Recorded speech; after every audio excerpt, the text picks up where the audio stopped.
I was taken by this old barn. I think it's probably somewhere in America, but I'm not entirely, I can't remember.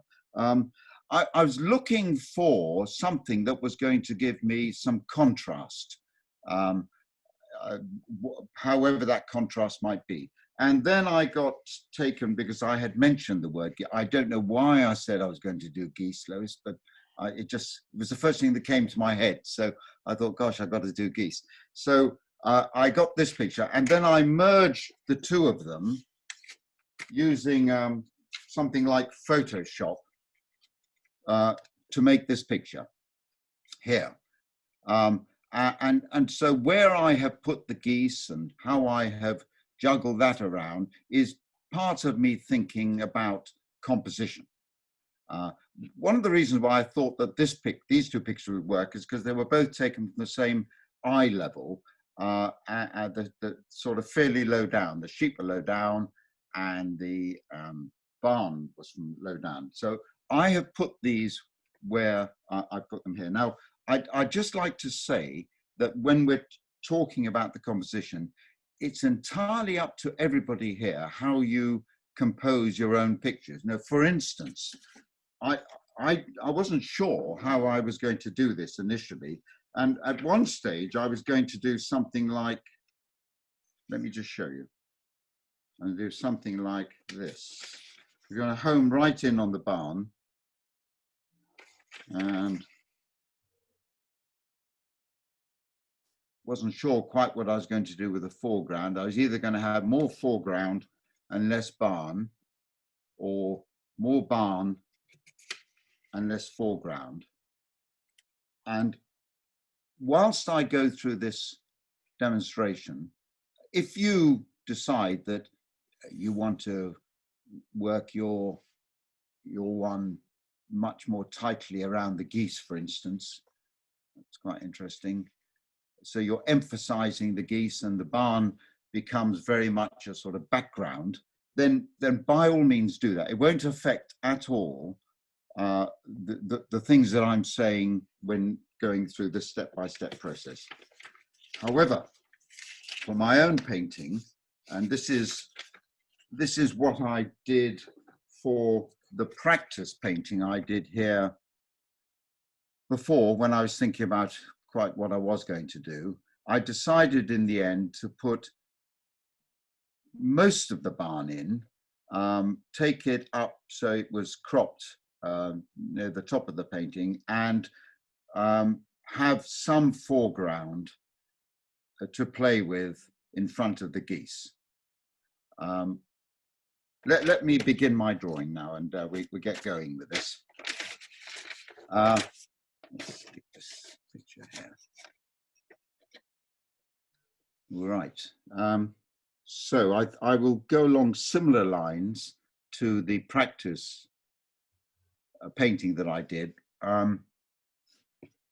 but it doesn't necessarily mean it will turn out the same. So I'm taking. I want a triangle there of some kind of the barn, and I want to take the barn down here, and then I'm conscious of how much foreground I want here. So I make these lines a little, I don't know if people can see, I'll make them a little darker so you can see, darker than I might normally make them. Yeah, you'll be able to see that a bit better. There's a barn does something like that. Now the ground, it's sloping downwards a little bit here. So let's do something like that. And probably the most, that's got the composition, that's got what's happening up the top, in the middle, down the bottom sorted out. And now I'm going to put some geese in. Now, I do remember now when I did put many more geese in than ended up in this painting, but they got sort of painted out by, I don't know, accident, where I ended up with the 5 of them. So let's just see. When you're deciding where to position your geese, just have an idea of how big the barn is against them. The bigger you make the geese, the more likely they are to be closer to you. And also be aware of the the space, very small space you can see behind the geese. That's going to give you an idea of how close they are to the barn. So let's just put some geese in here. They're all heading the same direction, which makes it easy for me. For all of us, off they go. They do tend to follow along like sheep, don't they? So something like that. I don't think I want to go any bigger than that. That's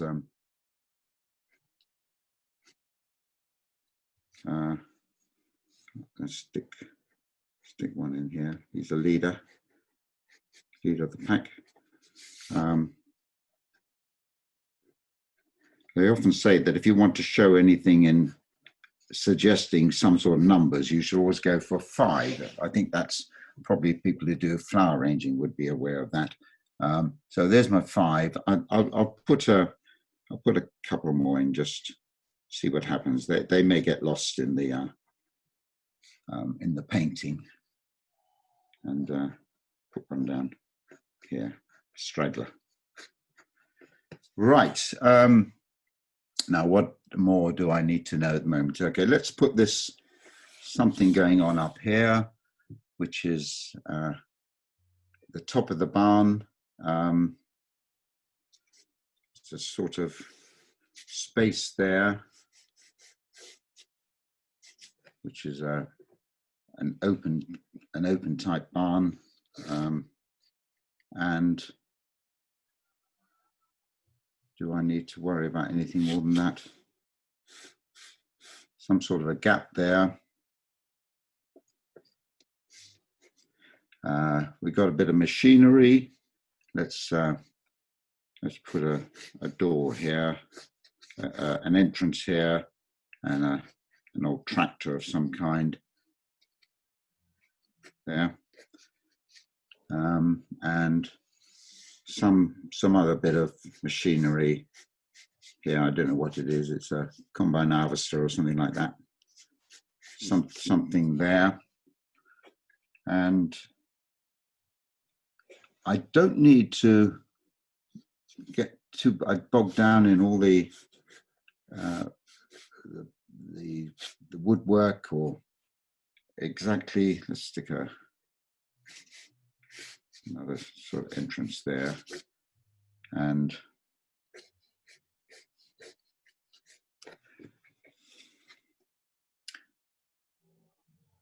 right. That's what I need, really. What's going to be quite useful, very important to me, is that as I paint along, I'm going to leave out the geese. I can throw paint wherever else I like on the picture, but I will leave the geese to be the white paper. Now, if you paint over them or if you paint bits of them, don't worry about it. We can come back and sort it out later on when we finish off the painting.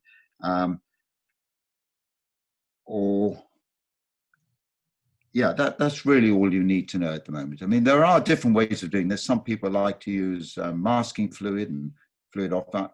I tend not to do that because it tends to, you start off the painting, before you've even begun, you're starting to tighten up. And I'm quite keen that this is, I can demonstrate a fairly loose painting here, rather than something that's as tight, and certainly not as tight as the sunlit door we did a couple of weeks ago. And so I said that the second step was going to be to put the light colors down. And we want to create the light that's going to come through in a lot of the painting. That doesn't mean so we won't be putting some darker colors down, but we will establish as much as we can on the paper of what are light colors before we move on to darker colors. So I'm going to begin with the barn, and then I'll probably move to the sky, and then I'll move to the grass area, then I'll move back to the barn and add anything that I want to there afterwards before we complete this. So I'm using my my mop brush here, And this color that I'm digging into is raw sienna. These paints are all artist quality paints, so they're, I think most of them are Winsor and Newton, these ones. So they are good quality. If you're using student quality paints, you're going to have to work a lot harder to make this work for you. Remind myself. Okay, so so I'm splashing down here this raw sienna color, trying to avoid the geese, using plenty of water. I want the paper to remain wet for quite a bit. Let's just go around the geese. So a moppy brush like this with a point is quite useful.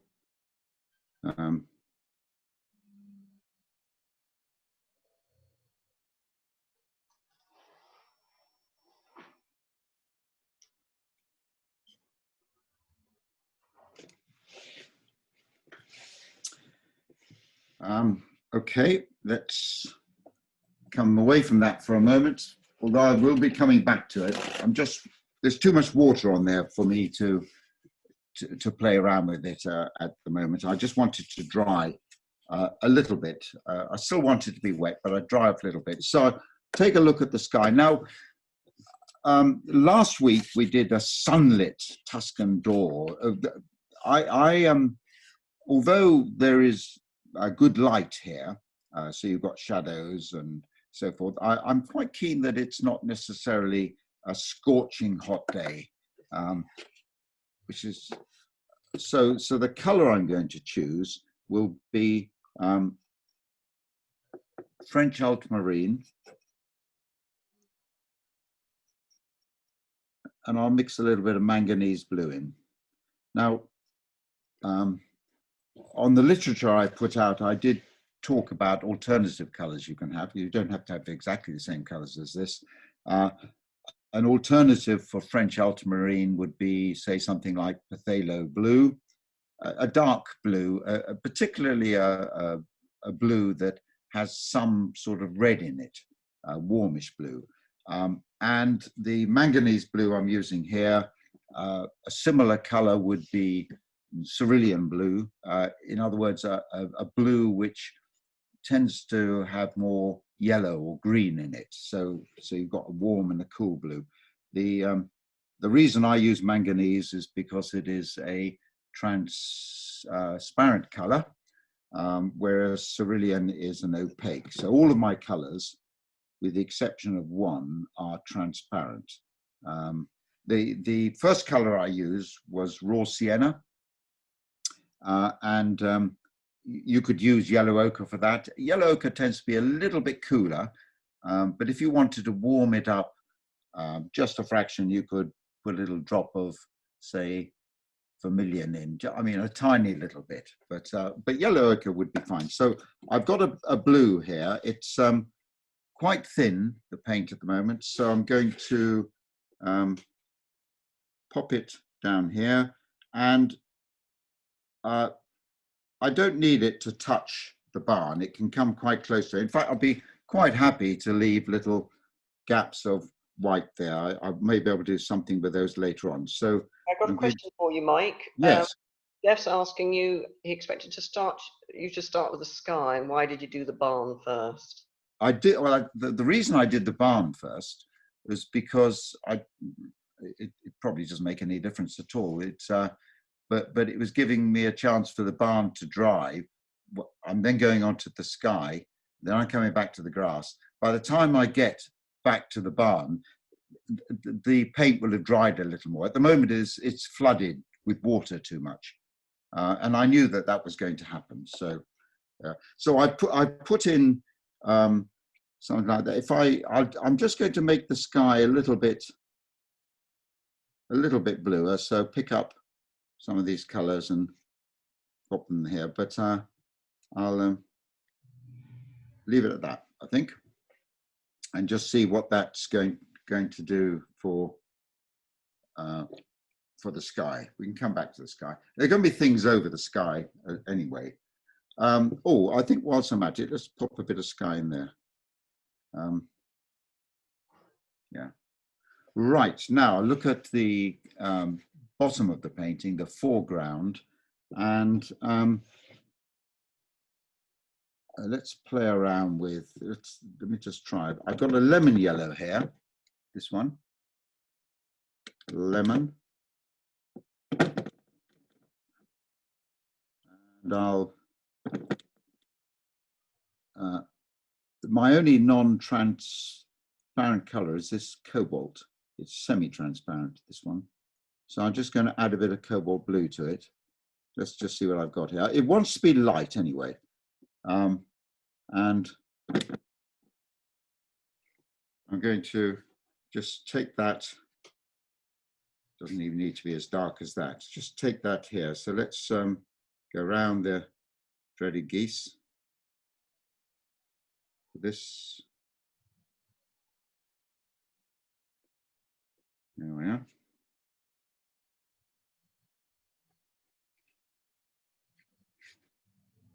See how that goes. Just leave it that for the moment. Right. Let's come back to the barn now.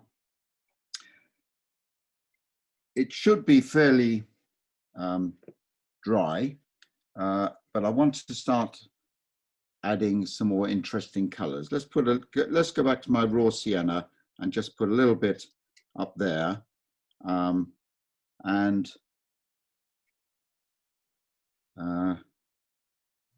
here I've used thick paint. I don't need to put a lot of water in this. The water is already on the paper. In most cases, it's getting a bit dry over here. So I'm going to pick up some burnt sienna, which is this one here, burnt sienna, and just pop a bit of that in. Just bring a little bit of that color to it. I'll put a bit down there, a little bit more raw sienna down here. Try and avoid the geese. And let's play around with some colors down this end. Come back to raw sienna. Just drop some in there. And I'll put some burnt umber in now, a sort of darker color here. So these are going to, although I'm adding darker colors to it, these are going to be the lighter colors that we'll be playing with. I'll bring some of that burnt umber down here, I think. I'm varying the colors that are coming out through the barn. In this painting that I did earlier, all of these sorts of colors that I'm playing around with here, I put in at this early stage. Let's just get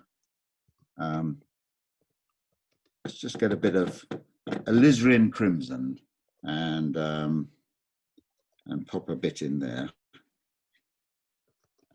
Yeah, you choose what you want. It's your barn. You redesign it however you like. But I'm just playing around with the colors.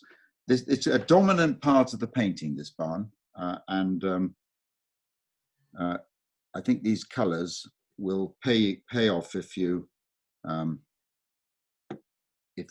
brave with them. Let's just put in, again, always trying to avoid the geese.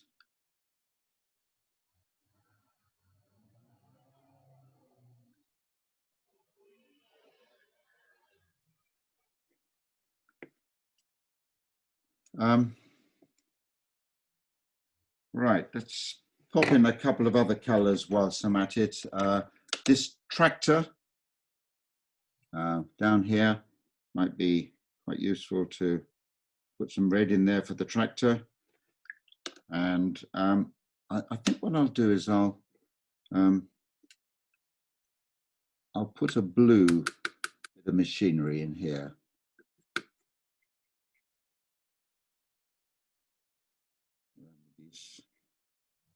The geese will stand out, of course, as we go through the painting, if they've got some dark around them.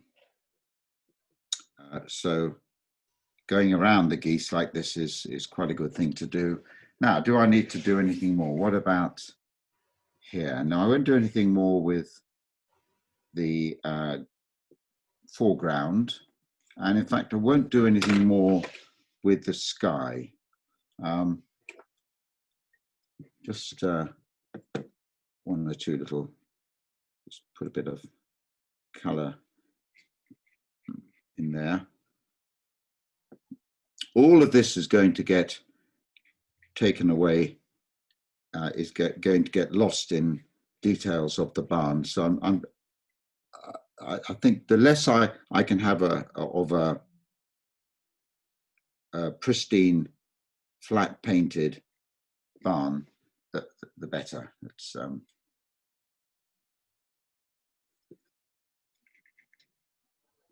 right. I think that's probably my lot there.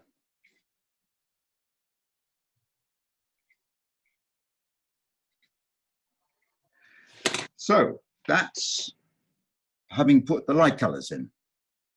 Looks a bit of a mess, doesn't it? But let's just see where that goes. Oh, I think, well, I'll do one other thing. This blue looks a bit too perfect. So let's just get that, and it can start running into it and just softening up. We've got lots of wet on wet painting here, little bits of wet on dry, but we've got softness and lightness and some of the essential colors just showing through there. Now, if you were painting this normally, there would have been no need necessarily to have that delay, that pause rather. That was manufactured for the purposes of this step-by-step process of painting. So I want to bring some dampness, some wetness back onto the paper. It doesn't have to be everywhere, but I want to bring some back on. So my painting isn't all wet paint on dry and sharp edges and so forth. So I still want things, in fact, I very much want things to move around a bit. So the option I have here is by putting the paint on and letting it run into other bits of paint and so forth, or just picking up some water and damping down bits of the painting that I want to play around with. And so I think what I'll do is I will pretty much damp all of it, and might even, if I feel there's too much water on there, take some of that off with the tissue. And I'm going to deal with the barn here. I'm also going to play around with the sky in the background in a moment. But let's get the barn. So I'm going to do something to the barn. I'll play around with the sky in the background, and then come back to the barn if I want to add any more to it. So we're looking at bringing in dark colors here. So I'm happy to either use water or take something from raw sienna or something like that. I'm just making it a little bit wet down here, so I'm not having to keep away from the geese. Now here, I'm just conscious of where my painting is wet and where it's dry. And I'm going to come in now with my smaller mop and bring it. So I can see by looking at the painting at an angle it's quite wet. And I'm just going to do that to take some of the water off and start to put in some sort of something a little bit stronger here. Now, a lot of this paint, because I'm taking it pretty much straight from the palette, because I've got water on here, you're going to start getting brush marks, which is quite a nice thing.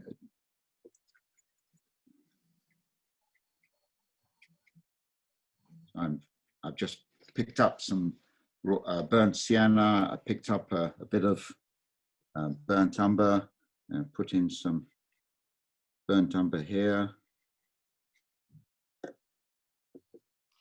Grace is asking, do you use a spray bottle to dampen the paper? You can do. Yep, absolutely. That's just fine. I've never done that. I know a lot of people do that, but I've never done that before. But of course, that that's how you damp it down is really however you wish, really.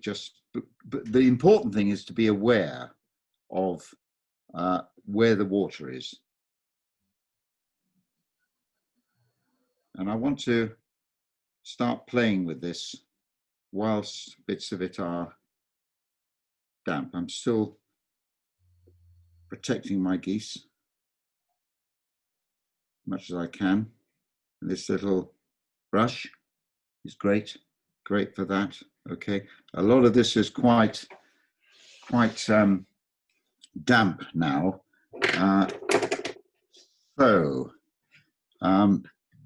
This is where you're in the process of watching paint dry. Now, a lot of the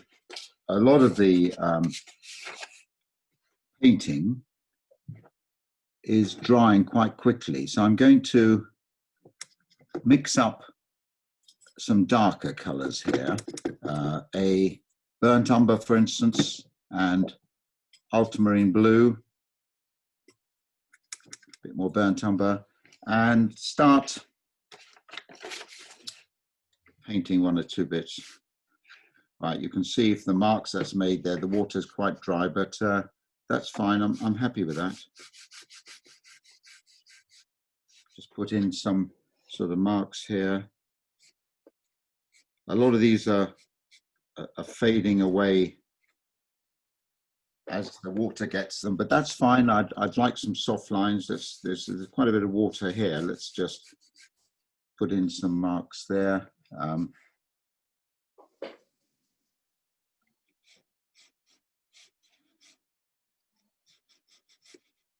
We'll be coming back at the end to bring in sharper, defined darks and lights. So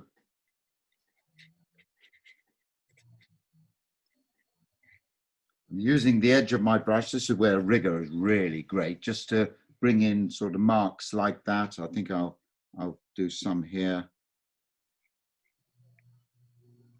And you're really into the business of creating. Let's have a little, there's an interesting little door here. Let's just start working on that. They can go the different way.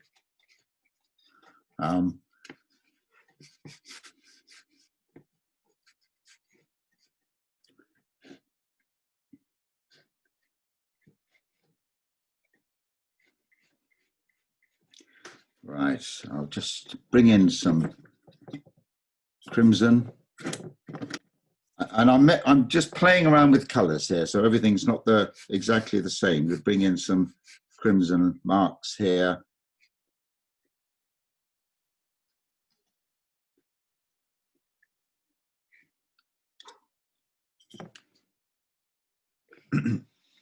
One of the ways that I'm going to get my geese to really show up prominently is to have something dark against them. So although I'm not really into getting too many darks here at the moment, let's put a door there and pick up some French ultramarine blue, a little bit of burnt umber, and let's paint in some of the shadows that are here, the darkness that's behind the door. I'm happy to leave little gaps there. We'll come back to those in a moment. And let's stick another door down here, maybe, above the tractor, and put in some darks. Leave the tractor showing.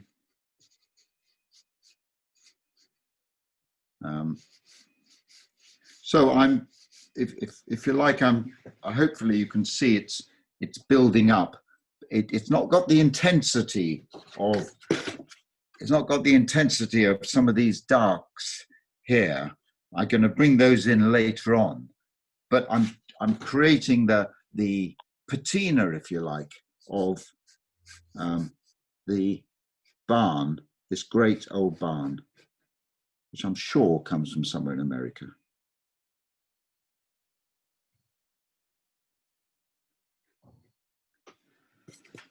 Now, it's quite wet there. I'll just wait for that little bit to dry. Let's see if we can bring in some. Now, I hope this is coming across as you sort of building the barn as you like. Don't get worried about the really darks at the moment. And if you want to bring in other colors, for instance, I think I'll go back to my burnt umber and I'll do something along here with burnt umber. Just all of these marks you're making will benefit you later on as you, when you come to put your darks in, you really start to design the barn as you want it to be. Just watch out for the geese.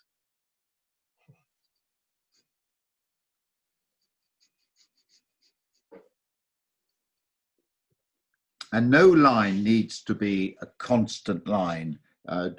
Break up your lines. Like so, you don't have to have them completely constant. Let's just put a few more lines in here. Oh, I think I'll bring in some something up here. If you want to suggest some of the things that are happening with the shadows, there's up in that barn, I'm leaving that little bit as if it, at some stage, it's going to be the, it's going to be showing through to whatever's in the background. I'm not quite sure. Right, just, all right, so I'm using dark colors. Let's see if, can I play around what's happening here? I'm going to bring in some,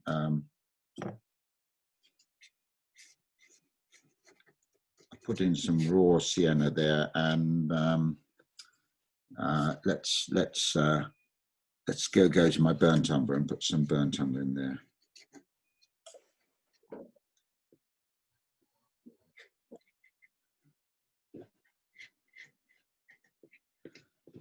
So I want to go back and make one or two little lines here. Maybe this is all drying, and I'm getting a different type of line coming up now. I'm jumping between my reds and browns and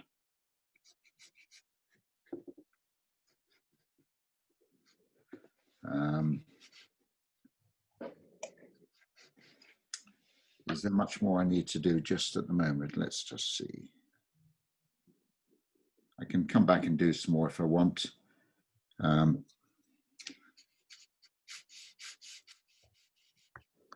Let's have a look at some of these around the edges. There's all sorts of bits and pieces sticking up. So let's, the barn is not a consistent. We'll come back to those. a little bit later. I don't know whether they're deliberate flaps or not in the barn.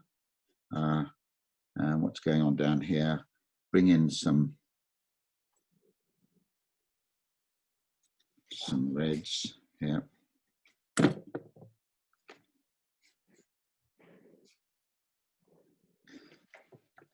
I put a doorway down the end here. I think so. Let's go back and pop a doorway here, a little doorway. Just catching the end of that goose at the back.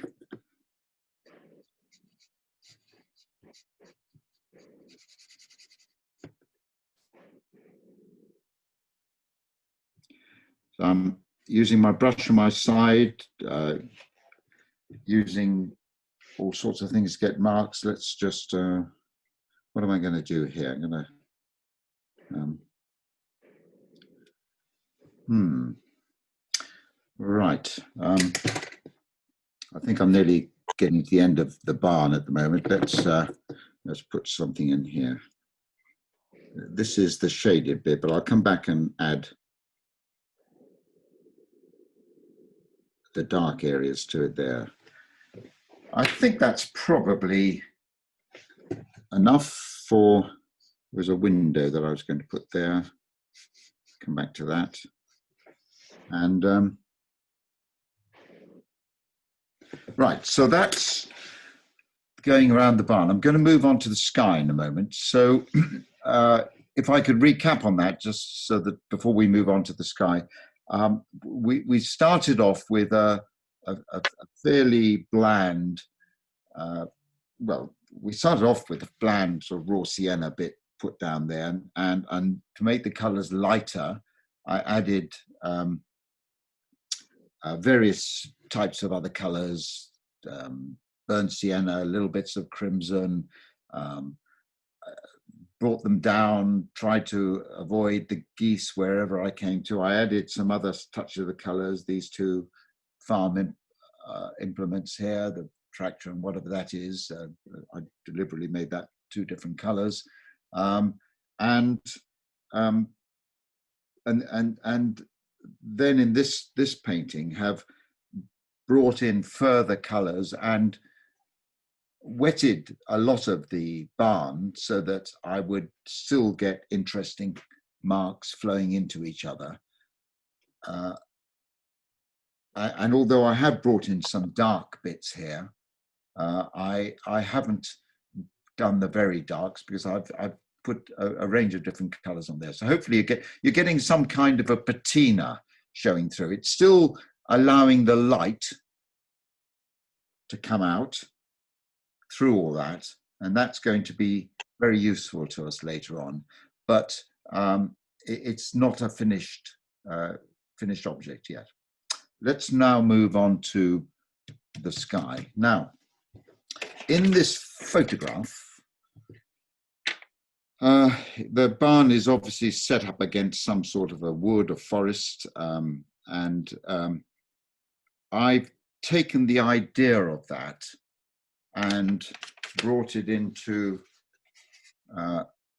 this as a background, trying to create some depth with this here, this blue here, pushing back, and something coming up towards the barn and in the foreground, certainly in front of this here. But I've also tried to keep the whole thing as much as possible flowing one into the other. So I've sort of gone from this blue to this sort of orange down here, and then put in one or two marks which are harder marks.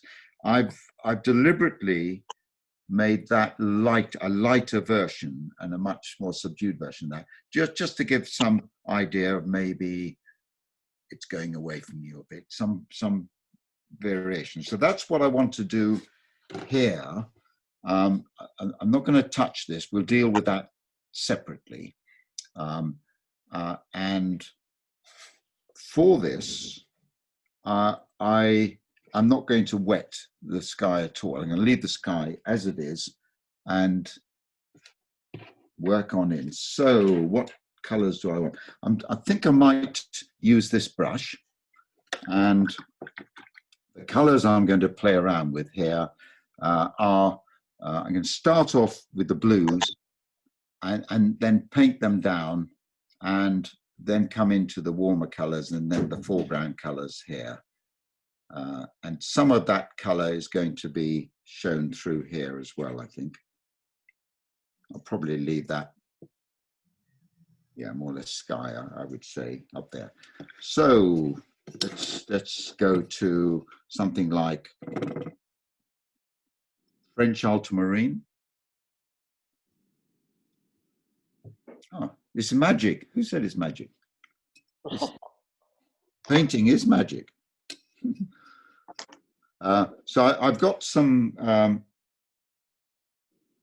French ultramarine blue there, and I will bring some burnt sienna into it. Let's just see what happens here. So I'm trying to get a sort of grayish color coming up. Something gray. Maybe a bit stronger than that. I can always add water to it. So back to the French ultramarine blue, burnt sienna. That's looking a bit better. Let's just make it a bit stronger still. Okay, now this brush is the dagger, and this is the uncontrollable brush. So, well, it's too brown, that. Let's add some blue to it.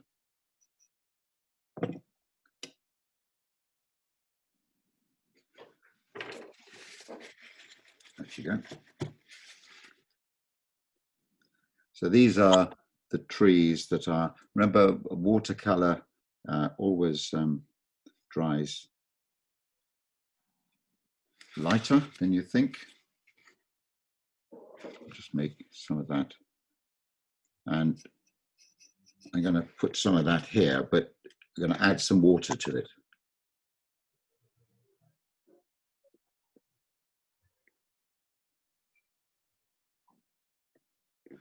All right, so now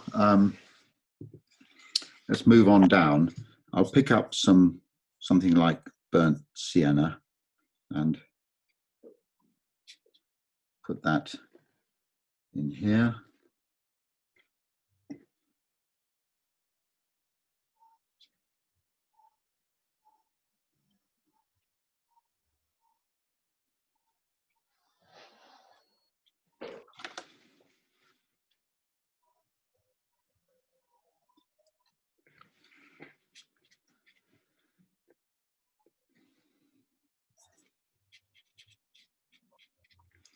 And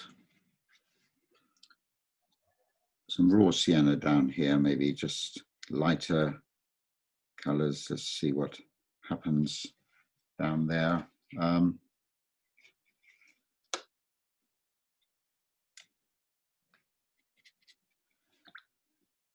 Pop in some green, I think. I'll go back to that mixture. No, I won't. I'll pick up some sap green. This is a sort of bog standard green that I use. And let's just pop in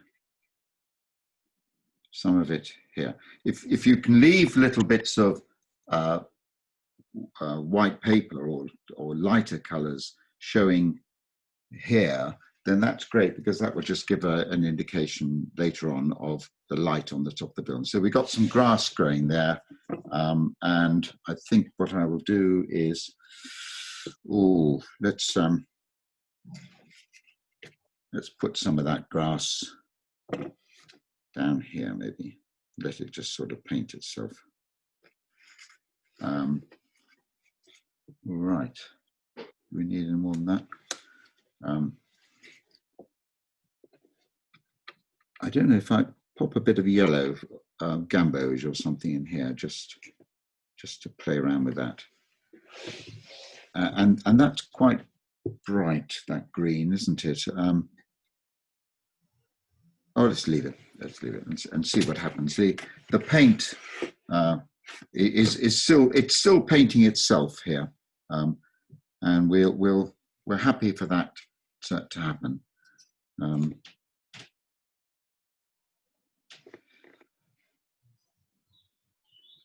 The something to do with the trees and everything like that. I'll come back to in a moment. And let's have a look at this area. Do I want to do any more here? It's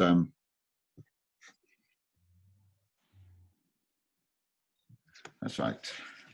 And in fact, I'll just get I just want to soften that even more down that end there.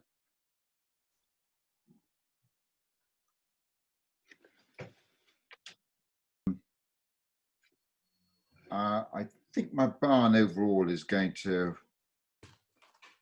be a bit darker, but only to help to make some of the bits lighter. So let's see where we'll go with this.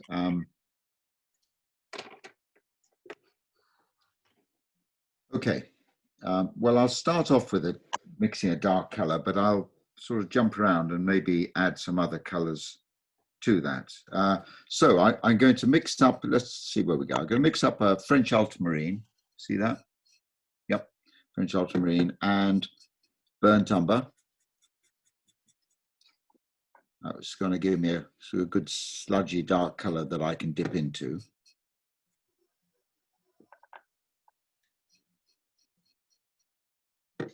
And we'll be able to mix up again. All right, let's just have a look at some of this. I'm using my smaller mop brush. I'll probably use my rigger for this. And yeah, probably these two brushes, I imagine, at this stage. Let's have a look.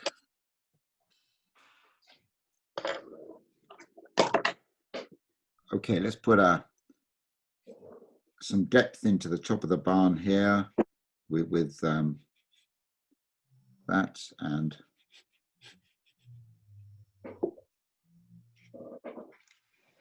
at top of the barn we'll put something there. We'll get my rigger and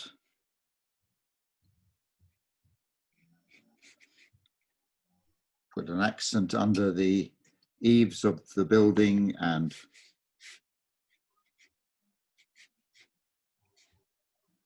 running down there.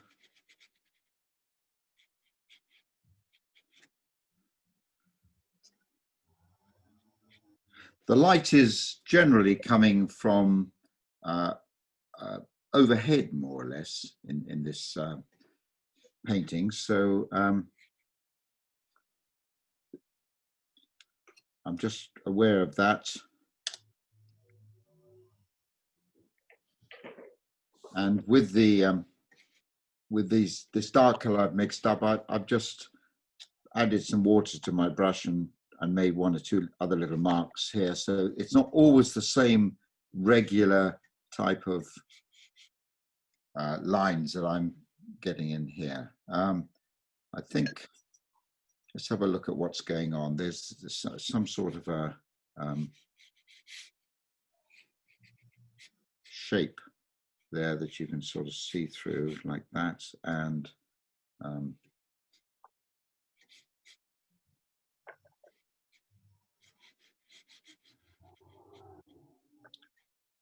in fact, I can go darker with this color, and I will do. You can, and I'll show you how I'll do that. But a lot of the marks I'm making, you can see some of the paint showing through underneath. So let's make a few little beams here. Add a few of those in.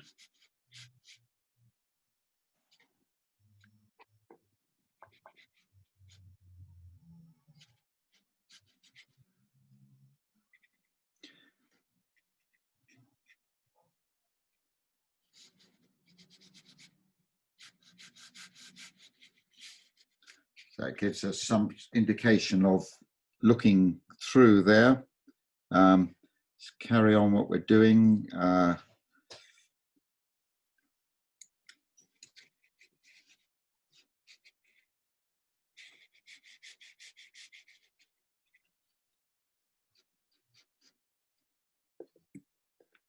I've just added water to my brush, and I'll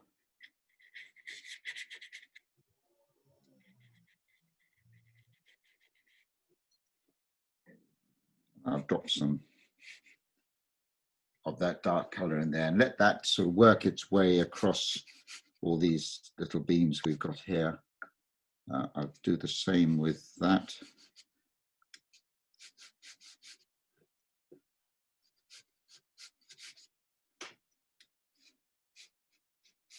And this is sort of looking at the eaves.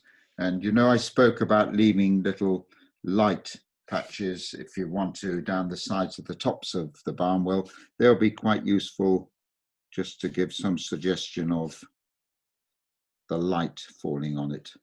And those little bits that stick out there, I've just put a little bit of shadow under those.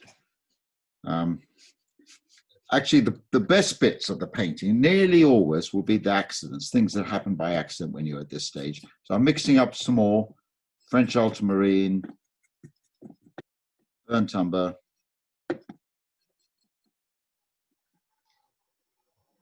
and I think I will make much of this bit of the barn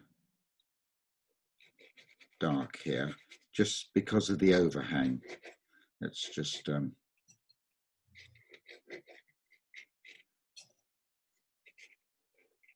this overhang, to try and give the feeling that that is an overhang here. And I've watered down this as it's getting further away. Okay, just so you get that sort of effect. Let's just have a look up here. We've got quite a lot of an overhang here. It's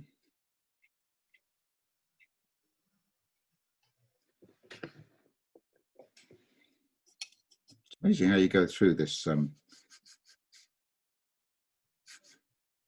this dark color that you're using here. So I'm adding it's quite a lot of dark color, but over what I've done previously with all the lights. This is what's giving it its real drama, I think. Again, this is my third time mixing up this shadowy color. Now, whilst some of these shadows are still a bit wet, I'm going to make some of them a little bit darker. And here I find the neutral tint, which is this color. Here I find that really useful. Payne's grey would do the job pretty well.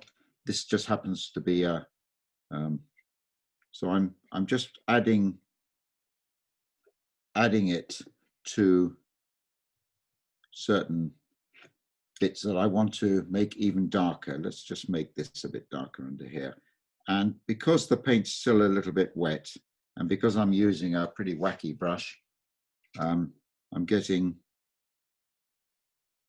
some quite interesting marks happening there. The difference between the black I put on and the dark I put before, you can sort of begin to see that. Let's just move on here. I'm going to put this little bit in here, where the barn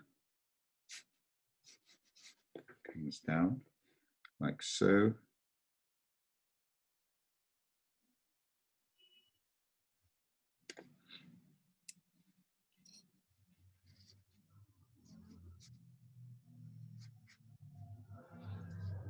There's bits of stuff lying all over this barn. A bit of shadow under there.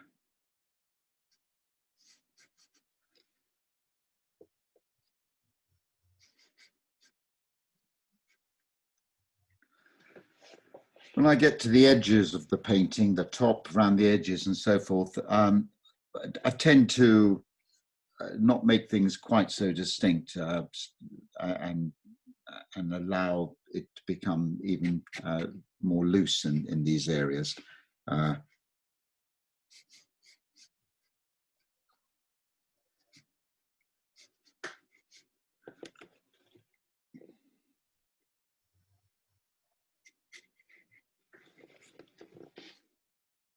So as you're watching me going around this, no doubt you're sort of picking up what I'm doing is is just trying to make the painting work by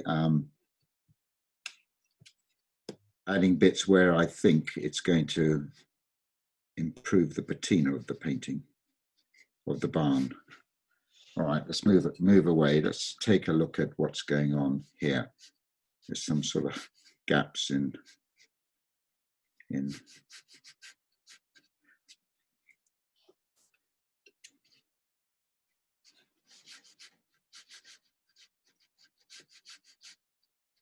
around the geese.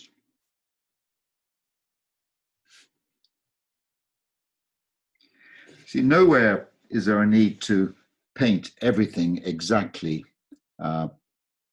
as if you're painting the wall of your kitchen or whatever. So the lines you're making can be quite loose like that.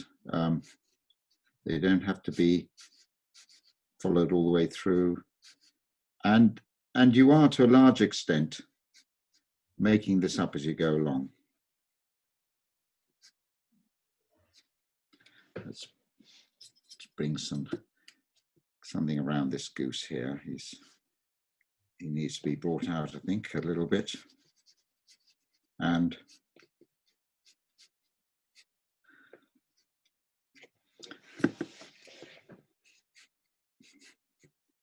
so I'm just making that few marks now to suggest where the bottom of the barn might be, roughly in relationship to the geese.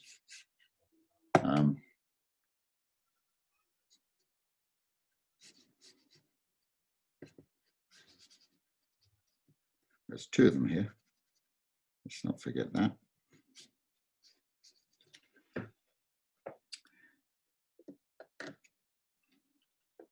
Someone's asking what the neutral tint is. Is it grey or skin colour? Well, it's a if you know what Payne's grey is, it's very similar to Payne's grey. It's a grey. That's what it is. But it is transparent. So that sort of helps, I think, with, I'm going to bring a bit more red in here, I think. Just,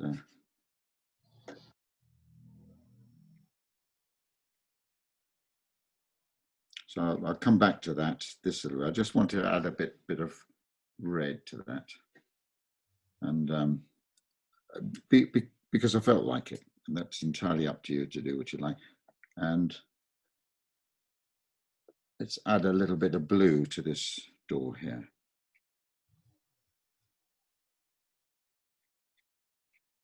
This is just continuing to play around with the patina of the whole place. All right, let's come this doorway. We've got a tractor of some kind.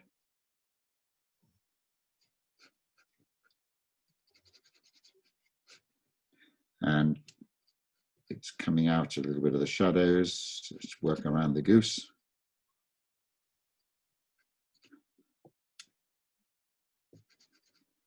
If you're doing an oil painting of this, say, you could just stick the geese in afterwards with white titanium paint or something like that, and not have to worry about the geese as we are doing a watercolor. I'm going to make that darker in here. So I'll pick up some of this neutral tint. I can use it either on its own or I can mix it with other colors.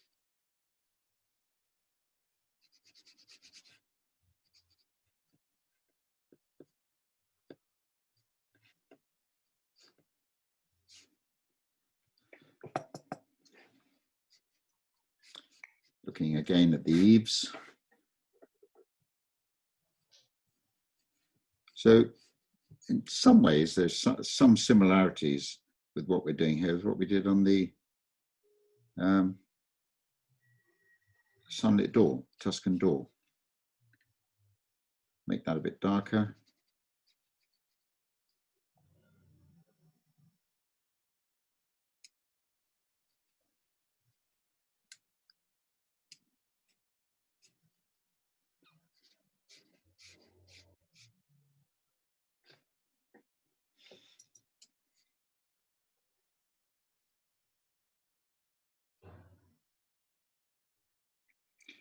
emphasize these geese by putting something dark around them so that they stand out.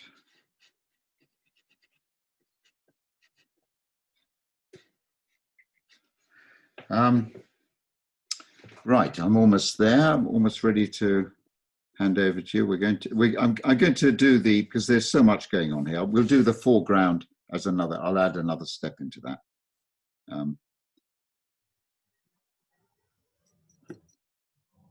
It's my fourth time mixing up this dark color I've used here. I'll put some of that in there.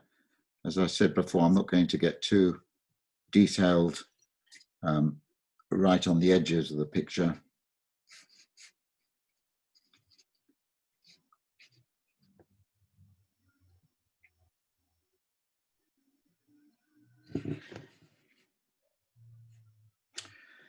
Right.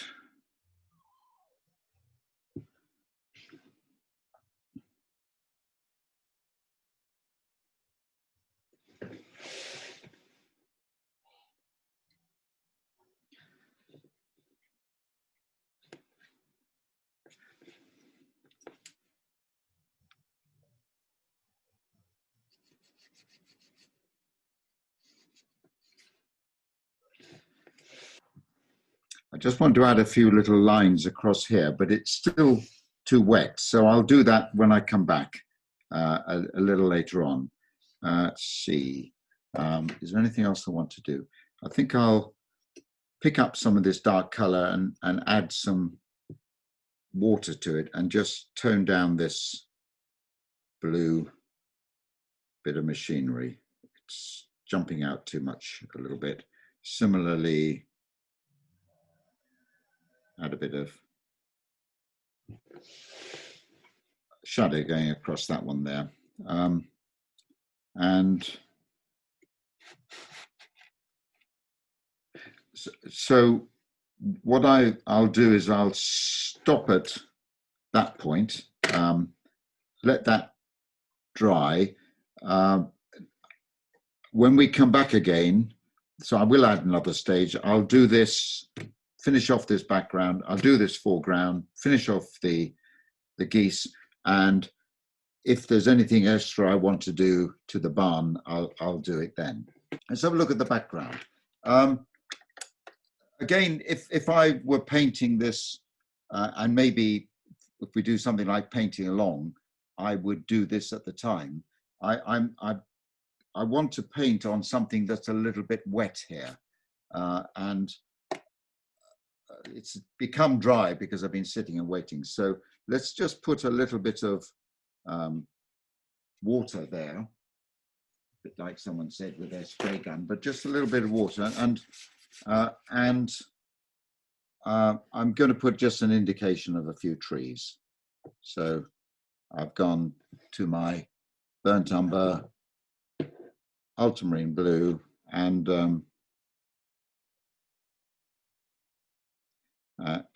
just make a few little marks here.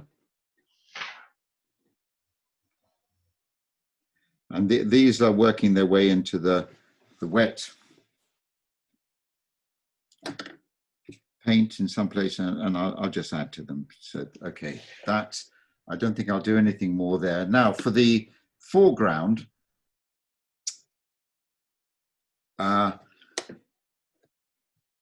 what I want to achieve in this foreground is bringing the painting forward, making the foreground work so that the rest of the painting, the barn and the geese, move back. So you're being drawn into the painting, and I want to achieve this as quickly as I can. So I'm going to dip into my sap green here and make a few marks with this dagger brush here.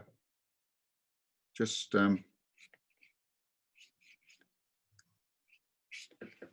and pick up, say, some burnt sienna and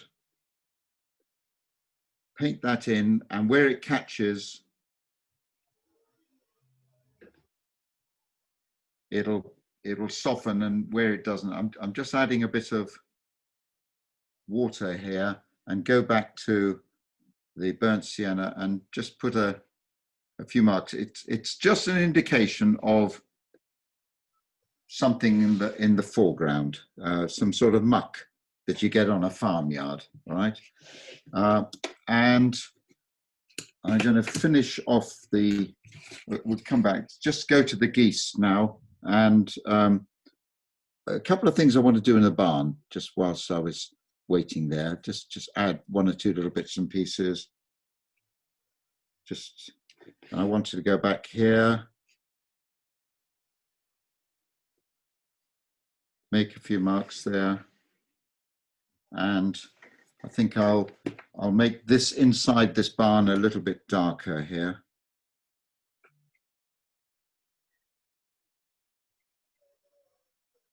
And using that dark and putting water on it, let's just put something underneath the geese. This is watered down, the greys I'm using. I can water it a bit for just a little bit here.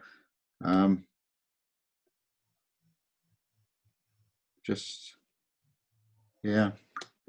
I've just picked up some clean water and I'll just pop that above some of these just so that it softens it down. We just make a few marks there and run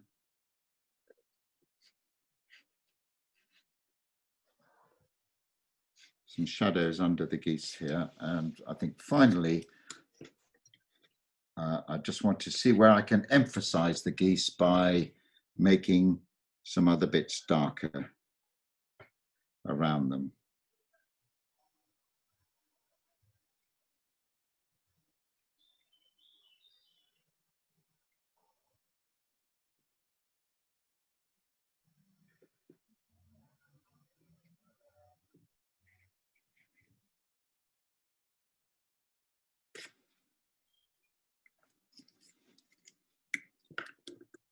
Down to my neutral tint.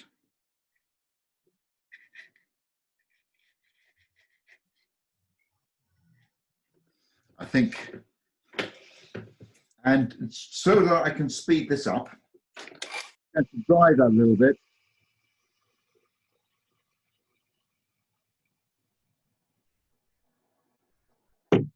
And go to my dark color and pop a bit there, maybe just a spot under the geese.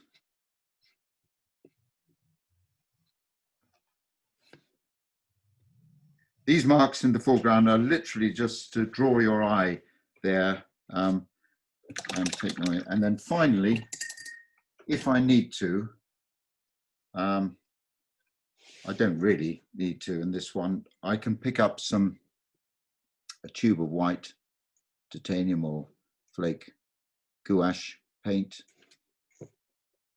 and I can bring, if need to, let's just bring a little pop there to that goose. Anyone else lost themselves? I don't think I've lost much in the geese here, but if you have, you can just pick them up and run with that. I can see nowhere else in the painting where I want to put any little highlights in. Let's have a look. Yeah, I call that finished.